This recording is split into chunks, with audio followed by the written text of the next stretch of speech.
they're all just looking at this policeman being like, we don't know. It was in our contract to have a security guard. The bartender left. There's nobody on site to help us, which is why we had to call you.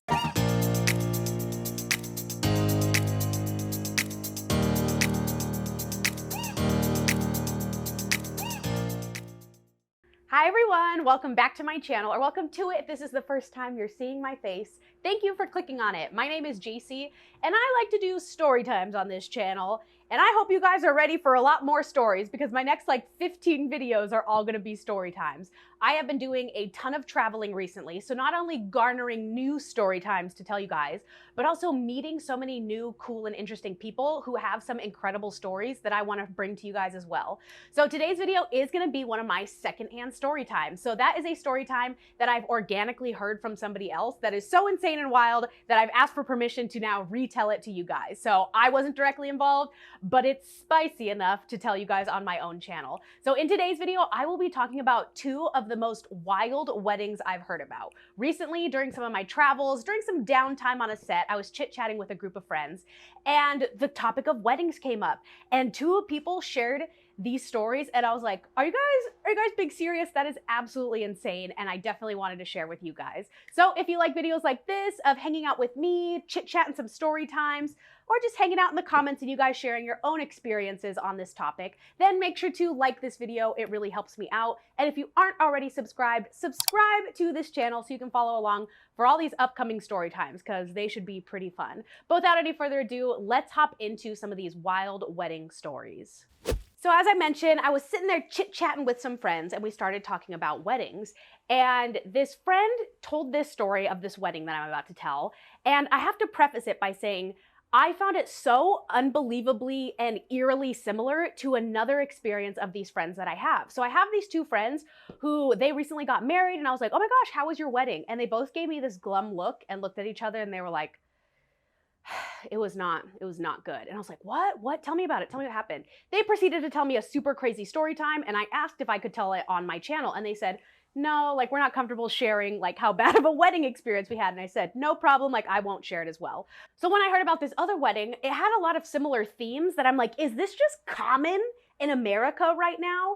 And that topic is about wedding crashers. So let me tell you this story. So the bride and groom were Hector and Olivia, let's just say, and they were set to get married on this beautiful golf course resort. They had been together for 4+ years, and they were really excited to gather their friends and family because they had family coming from the East Coast, the West Coast, some from even out of the country, and it was going to be more so of a family reunion and this big gathering to celebrate their love. That's a wedding, Jacy, duh. So Hector and Olivia also just had a ton of friends. She was one of those girls that had 10 bridesmaids, he had 10 groomsmen, and it was really lifelong friends that were finally getting married. So this was going to be quite the party of a wedding, not just a subtle oh, Grandma Nina and Grandpa Joe, thank you for visiting us. We haven't seen you guys in 10 years. It was so nice of you to make the flight and celebrate our love together. Would you like some champagne and maybe perhaps a little fruit tart? We're just gonna keep it a nice, easy, quiet night. No, they were bopping Lil Jon and Drake from the party bus all the way down to the reception. All of the groomsmen were trashed. All of the bridesmaids were puking in the toilets. It was a wild, wild wedding, but it was very much in their persona. They were like these two party animals, and it was just going to be a super fun night.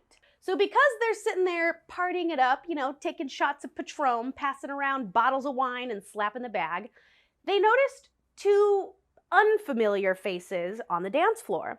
And it was a couple. It was a woman and a man, and they were nicely dressed, but also not dressed to the nines like you would for a wedding. Everyone was wearing suit jackets and nice shiny shoes. They were just kind of in a button down. She was in more of a sundress sort of thing. So it was like, they did not get the fancy golf course white tie memo, I suppose. So the best man kind of took it as his duty to go up and be like, hey guys, do we know you? Are you a distant cousin? I'm pretty sure I would know everybody who my brother knows who was the groom. And I just don't recognize you guys, and my brother says he doesn't recognize you guys. And the couple kind of tried to play it off, and they were like, no, we know him. Hey man, we're just here to dance. It's all good. No worries. Not trying to convince them that they had a backstory oh yes, I've known the groom since the 2nd grade, but we have been pen pals for 10 years, and I just traveled all the way from Tennessee. Nothing like that. So right away, the best man was just kind of like, you know what? I think these were people that were like in and around the golf course that probably saw this super fun wedding happening and just looked at each other and were like, should we just go like crash this wedding? Like, yeah, let's do it. That'd be a fun little bucket list item. Come on, let's go have fun. And so they were out on the dance floor. You know, they each had a drink in their hand. And the best man kind of was just like, you know, they're clearly here just have a good time. Like there's a couple who was probably out to dinner at this golf course and they just wanted to check out what was going on. You know, let them be. We're all having a good time. As long as they're not causing any problems, it's all good. It's all Gucci, fam. Direct quote from the best man. So he kind of leaves them alone while they're continuing to dance with everybody. You know, Bruno Mars and Dua Lipa and probably Justin Timberlake. I've been to a lot of weddings recently. I don't know why Justin Timberlake has been like the go-to wedding songs. Probably because it's like that perfect level of like, everybody knows this song, but it's not inappropriate for all the older audience. So it's just every first song is always, I got this feeling inside my bones. It goes electric wavy when I turn it on. That was a tangent, but you know, they were jamming out to Justin Timberlake, all those good happy songs before it got turned up at nighttime, before, you know, the lights really started to dim and the twerking began. By this time at night, all of the older people were like, okay, it's getting a little crunk in here, time to go. And then everybody else was just on the dance floor. It was truly a party. That's what I'm trying to encapsulate. This sounds like a pretty fun freaking wedding. But because everybody was on the dance floor and all the old people had left, they started to notice that there were only two people not on the dance floor, and that was this mysterious couple. Now, at first they thought, oh, maybe they went home, you know, they got their couple of dances in, their free drinks and left. But they noticed that they were just kind of like roaming around the venue and just being real sus. That's when the maid of honor noticed that they were going into people's purses and into their bags and putting things into their pocket. Now, mind you, she was also pretty drunk, so she's thinking like, what's going on over here? Like, what are you guys looking for? And then they noticed somebody's cell phone went missing. And then they noticed somebody's wallet went missing. And so they go, what the heck? I think this couple is straight up stealing from everybody at this wedding. So the best man comes over, you know, kind of gives him a shove and goes, hey man, what the actual F are you doing? Like, we let you stay here. You clearly, like, who do you know here? Who are you people, sort of thing. And the couple got defensive. We're just like, whoa, man, don't put your hands on me. Like, how dare you? And the best man is getting pissed because he's just like, dude, like, somebody's missing their phone. Like, did you just go on their wallet? Like, show me what's in your pockets. Like, open up your pockets. And the guy was like, hey, man, I don't owe you anything. Back off. Like, who the hell are you, sort of thing. So this weird, like, pseudo fight is breaking out off to the side. Meanwhile, everybody's, like, over here dancing, sort of thing. So the best man and the maid of honor, like, tag team of the century. They're like Batman and Robin, it sounds like, in this story. They're trying to, you know, obviously get these objects returned, but keep it quiet because, you know, the bride and groom are having the best day of their lives. They don't want to start drama and, like, take away from their special day. So they take this off to the side. But that's when the argument starts to get really loud. That's when the couple starts getting oddly defensive and oddly aggressive. So this couple, who was basically, I don't want to say they were caught red-handed stealing, because it was like people were missing their phones, their wallets, and people had seen them going through the purses. But without being like, hey lady, show me what's in your bag. Hey dude, turn out your pockets. I can't really say they were caught red-handed, but they were like, hey, we don't know you. You are trespassing on this event, sort of thing. And people's items are missing. What the hell's going on? And this couple goes, how dare you? Like, you put your hands on me, you yell at me, like, I'm gonna call the police on you guys. Like, trying to do some weird reverse psychology so that they can make a quick escape, sort of thing. But they're the ones causing a scene. So everyone starts looking over, like, what's going on? And that's when the bride and groom kind of notice what's going on. They come over being like, okay, we clearly invited everyone who we know at this party. We don't know who you are. You guys need to leave right away. And that's when they look around at their luxury golf course event being like, where's security?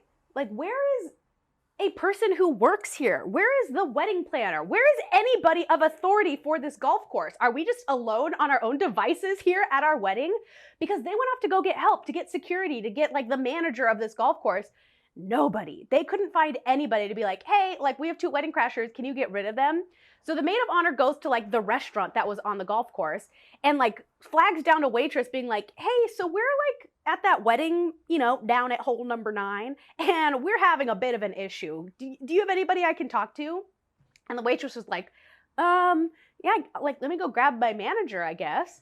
She comes back and she was just like, hey, like, my manager had to leave, but like my shift lead's here. Like, let's talk to the shift lead. So the shift lead comes out and was just like, hey, like, yeah, that's not really like our problem. Like that's the event space of this golf course. We just work at the restaurant. Like I'm just a 25-year-old person trying to become an actress sort of thing. Like I'm just here as the shift lead because the manager had to leave. I don't know what to tell you. But I guess they were able to get a hold of somebody from the golf course and they were like, oh yeah, you should have a security guard down there. Like you don't have anyone there? That's not normal. Well, we'll see if we could send somebody down. So the maid of honor is just going around being like, why can't we get any help? Like, why is it up to us to make a civil arrest on these people? A wedding crashing my beautiful sister's wedding. I feel like I'm getting heated on their behalf. So the maid of honor goes back down and she's like, yeah, I think they're going to send somebody. Meanwhile, the wedding had basically come to a halt because everybody was like yelling at this couple being like, give me back my phone, give me back my wallet, like sits them down. And the couple is starting to like get very aggressive, being ganged up on, which I don't understand why they just didn't leave when they had the chance. But it also seemed like at that point, everybody had almost like surrounded them being like, you're not going anywhere until security comes so that they can kick you out. I don't know. So about like 20 minutes passes. Nobody comes, no security guard, nothing. The other wild thing about this was their bartender had got up and left. So they were serving themselves alcohol, which is probably highly illegal. Like, I don't know what the rules are or where they were in terms of their actual wedding, if this was allowed, but the bartender up and left. Like, I don't know, maybe like the bartender and the security guard were having like this lustrous affair and like snuck off to go hook up while everybody was too drunk and didn't even notice. Wouldn't that be? That would have made a cool story time. I should write a book. That'd be a fun plot. But their bartender disappeared. Their security guard disappeared. And after a half hour, after being like, what the heck, our whole wedding had to come to a standstill because of these two wedding crashers who weren't giving our stuff back, they decided to call the police. Now, at the threat of calling the police, there seemed to be a lot more aggression out of these wedding crashers. They were getting a lot more heated, a lot more defensive. And at one point, they got up and shoved a groomsman as being like, get the F out of my way. I'm getting out of here. This is ridiculous. And so the groomsman kind of like sat him back down, was like, sit down and wait until the police come. This is ridiculous. Like, you're trespassing. So then some words were exchanged, and somewhere in the kerfuffle, the groomsman throws and lands a haymaker into this guy's face. Chaos erupts. There's a weird little wrestling match going on where people are trying to pull people off each other. It's like, whose side are we on? Because there's like 10 people in this fight when it really should only be everybody against this one guy. Luckily, they didn't beat the crap out of this wedding crasher after a drunken fight breaks out. You know, like when you go to a bar and a fight breaks out and people are that drunk that it's just messy and nobody even knows who they're punching anymore? It could have been that situation, but luckily it wasn't. So they call the police. Police show up like another 20 minutes later and they're like, what's going on here? And the bride and groom were like, these wedding crashers trespassed onto our wedding, stole items, and now got into a fight with our groomsmen. And you guys would not believe, but the wedding crashers were like, we would like to file assault charges because that man punched us in the face. And the police are just like, well, you guys are both wrong. Like, you both kind of broke rules here. Where's like the security guard? Where's like the golf resort people? Like, who can we talk to? And the bride and groom, the maid of honor, and the best man, have I been calling them the groom of honor? No, that sounds weird. The best man, that's right? The best man and the best bridesmaid. I don't know, wedding terminology is hard. But they're all just looking at this policeman being like, we don't know. It was in our contract to have a security guard. The bartender left. There's nobody on site to help us, which is why we had to call you. And the police, this is the wildest part of this whole story. Are you guys ready for this?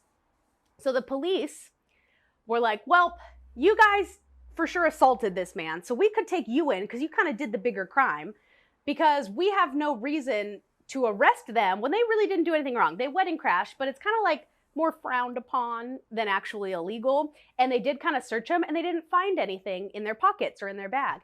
And so they were like, well, you guys go on, scat, you wedding crashers, get out of here. You guys carry on with your lovely wedding. And everyone's just like, are you freaking kidding me? Like nothing, you aren't gonna do anything about this? And the police like, what do you want me to do, arrest them? Like just send them on their way. So they were just like, I guess if that's the best you can do. And they try to go back to their wedding and have a great time, which obviously the night was tainted. Obviously everybody was talking about chitter-chattering about this super crazy dramatic wedding. that they kind of called it an early night because, again, they couldn't really find any staff members. Nobody was there to help them. And it was just so tainted by these wedding crashers. Now, as the night is coming to the end, the police leave, the wedding crashers leave. I guess this is the crazy part. I probably said that prematurely. This is the wild part. They go, they put all their gifts into the car to go take back to whatever hotel they were staying in. And I don't know how, I'm not married myself. I've never had a wedding. I don't know how wedding gifts work. I don't know if you open them the night of. I don't know if you wait till you come back from your honeymoon. I don't really know how it works. But they start putting all the gifts in the car and they're like, this doesn't seem like as many gifts as what we saw on the gift table. And so they kind of start counting it up. They kind of start looking at all the cards and they kind of bring some of the bridesmaids and the groomsmen over and some of the other guests and they're like, hey guys, are your gifts here? And one by one, people were like, I don't see my gift. I don't see my bag. I don't see my present. So the wedding crashers, simultaneously, while everybody was drunken and dancing, were just one by one stealing gifts off of the gift table, taking all of the cards that had like money and gift cards in it, putting it in their cars, going into people's purses, taking their wallets and their bags, and putting it in their car, and then coming back, dancing, trying to keep a low profile. And then nobody noticed until they got sent away, which was wild. So they kind of like did a little tally, and I don't know the exact amount of what went missing. I know for sure one of the things that somebody said, my air fryer that I got you guys is for sure gone because it was a big old box and it is absolutely not here. There were cards missing that was like, I had a $100 bill in there for you guys, or I had like a $250 Target gift card. It is absolutely missing. So luckily, because the police had been called and had gotten the wedding crashers information, they were able to call the police and be like, hey, yeah, you guys did a crappy job of searching them because while you checked their pockets, you didn't check their cars because half of our gifts were in there. So the police were able to apprehend the two wedding crashers and they asked this bride and groom, would you like to press charges? And now the bride and groom, which is really interesting, at this point they were just like, we're just exhausted. The best day of our life was kind of ruined. You know, this was supposed to be the most pivotal moment of our lives. We're starting the next chapter, and it was absolutely ruined. This is all anybody's going to talk about. We don't want to press charges. We just want to get our stuff back. And so the plaintiffs, I think that's the right word, these wedding crashers did just give everything back and say, yeah, sorry. You guys were right. You caught us. You were on the right track, sort of thing. However, it wasn't just because they were absolutely defeated and exhausted. It's because they are now planning to sue the wedding venue, which I think they have every right to. Because not only in their contract did it say that there would be some type of security, that there would be a bartender, but the fact that they just disappeared in this time of need and they couldn't find any point of authority to help them with this situation, they absolutely have a case, but also, in my opinion, deserve financial compensation because their whole wedding was ruined because of that reason. They should get a full refund, get a free redo, and start over. Actually, I wouldn't even go with that venue again because even if they tried to make everything right and give you the best day ever, I would still have such a bitter taste in my mouth and be like, screw you guys. You ruined the best day of my life. I'm not going to be able to get 200 of my closest family and friends all together for another wedding because you guys screwed it up. So that case is still ongoing. I won't keep you updated because I don't know these people again, but I couldn't believe how similar it was to this other friends that I had talked to and I personally know, where they also had a situation with wedding crashers and like getting the police involved. And I'm just like, is this what people are doing? Is this how tough of times people have gotten, where they seek out weddings, go steal their gifts, go into purses? That it's absolutely ridiculous. And you're not only ruining people's lives and ruining people's days, but you could go to jail. So don't do it. That's the message of this story. Don't crash a wedding and steal people's things. So best of luck to that bride and groom. I hope you guys win your case. I hope you're able to get the redo of a wedding that you guys deserve. And be safe out there if you're throwing a wedding. Keep an eye out. Keep a security guard on site. You never know.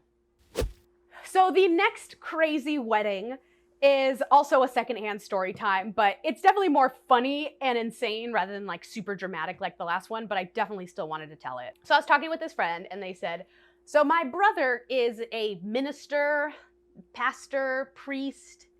I don't know the church terminology, but he was one of those ministers where he just kind of does weddings all of the time and marries off people. It wasn't one of those situations where it was like, oh my God, my two best friends are getting married. Let me get ordained so I could be the minister for your wedding. He was just one of those people who get contacted and be like, hey, you're legit. Can you marry us? And he also was like one of those people that he wasn't fully in the church where like you had to go to the church to get married. Like he would go off site and like do the ceremonies sort of thing. Like he was well known in the community is what I should say.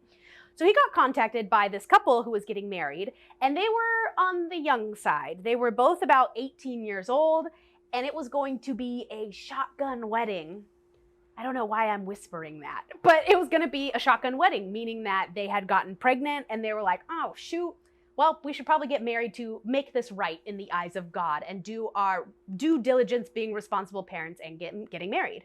So they contact this minister and they're just like, hey, like, do you mind marrying us? We don't know how appropriate it is to actually go to the actual church and get married, but you know, we're having this like on-site venue wedding sort of thing. Can you come to our quick ceremony? And then we're gonna have the reception all in one.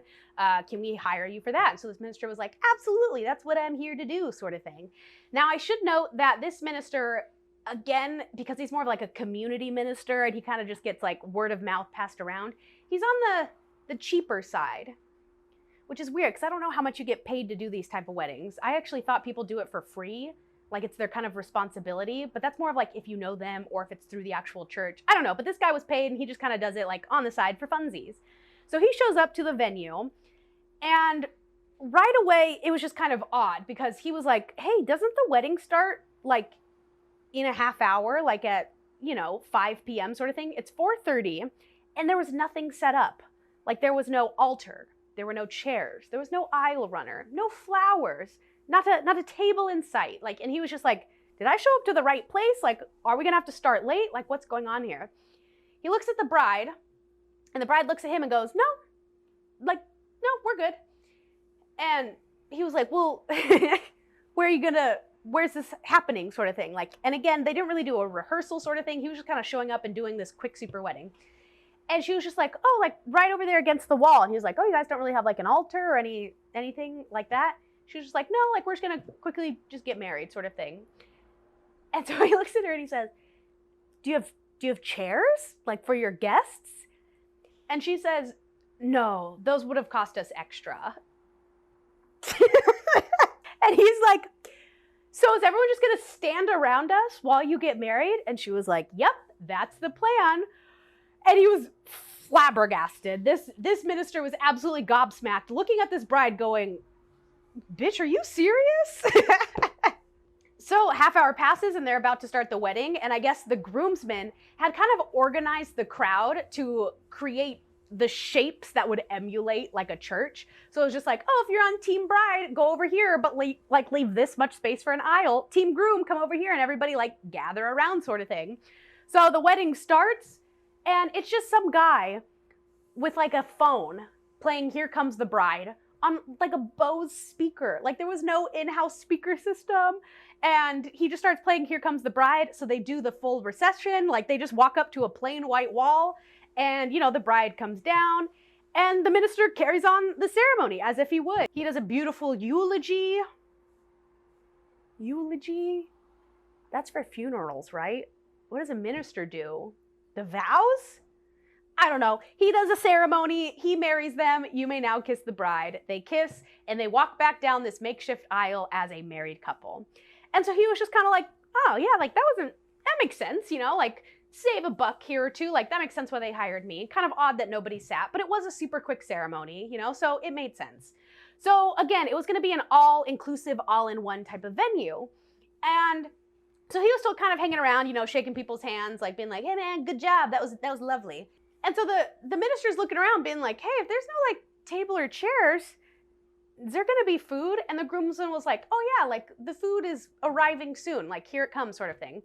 And they had ordered pizza and they had just put pizza on one singular table that was at this wedding and some paper plates. And they were like, all right, guys, enjoy. And everybody just had to stand around like a weird PTA conference holding slices of pizza and chit-chatting with each other with nowhere to sit. And I think I have mixed feelings about this because one, that would be absolutely wild to me if I showed up to a wedding, there was nowhere to sit, no tables to eat, and they provided us with pizza. I would be like, you know what? Let me pull an extra $50 out of my gift to you guys because that's not what a wedding is. But then the other part of me is just like, it's actually kind of smart. You guys got married. you had your little ceremony, you're saving thousands of dollars by not renting tables and chairs, by not renting glassware, tablecloths, getting a full catering set, but you were still able to gather all of your friends and family to watch you guys get married. I don't know. There's a part of me where I'm like, that's insane. There were no tables and chairs. But the other part of me is just like, girl, save your money, go on a honeymoon. You have a baby on the way. You got to buy a crib. It actually makes a lot of sense. And so then the kicker of it all was once they were done eating, they just had a full-on dance party. They were just vibing, hanging out, twerking on the dance floor, vibing out to one guy holding up a speaker full-on John Cusack style. And the minister said that it was absolutely the weirdest, wonkiest, cheapest, most frugal wedding he's ever been to. But he said that everybody had a great time. He said that everybody was aware that it would be such a low budget wedding, that because they went in with those expectations, it was a great time. And so I can't denounce it. I can't say like, that's so embarrassing. I just think it's so funny that he was the only one who didn't know that that was how this wedding was going to be like. And so he was so shocked by it. So I guess the moral of this story is, hey, if you want to save your money, if you want to be a little on the cheaper side for your wedding and serve people pizza, give them a heads up. That's all that matters, because people are still going to want to come and celebrate you and your marriage and your new upcoming baby, your pending child, your soon-to-be little one, whatever the terminology is. They just want to be there to celebrate you. So I wanted to share that story because I think it would be funny if I showed up to a wedding like that and didn't know that.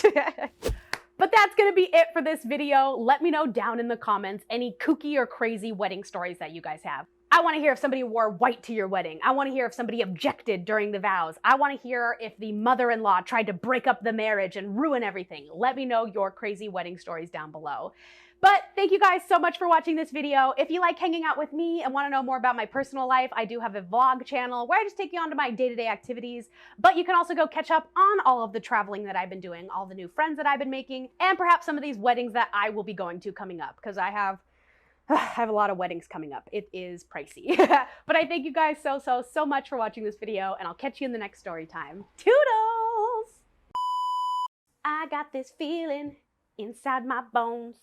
It goes electric wavy when I turn it on. All through my city, all through my home.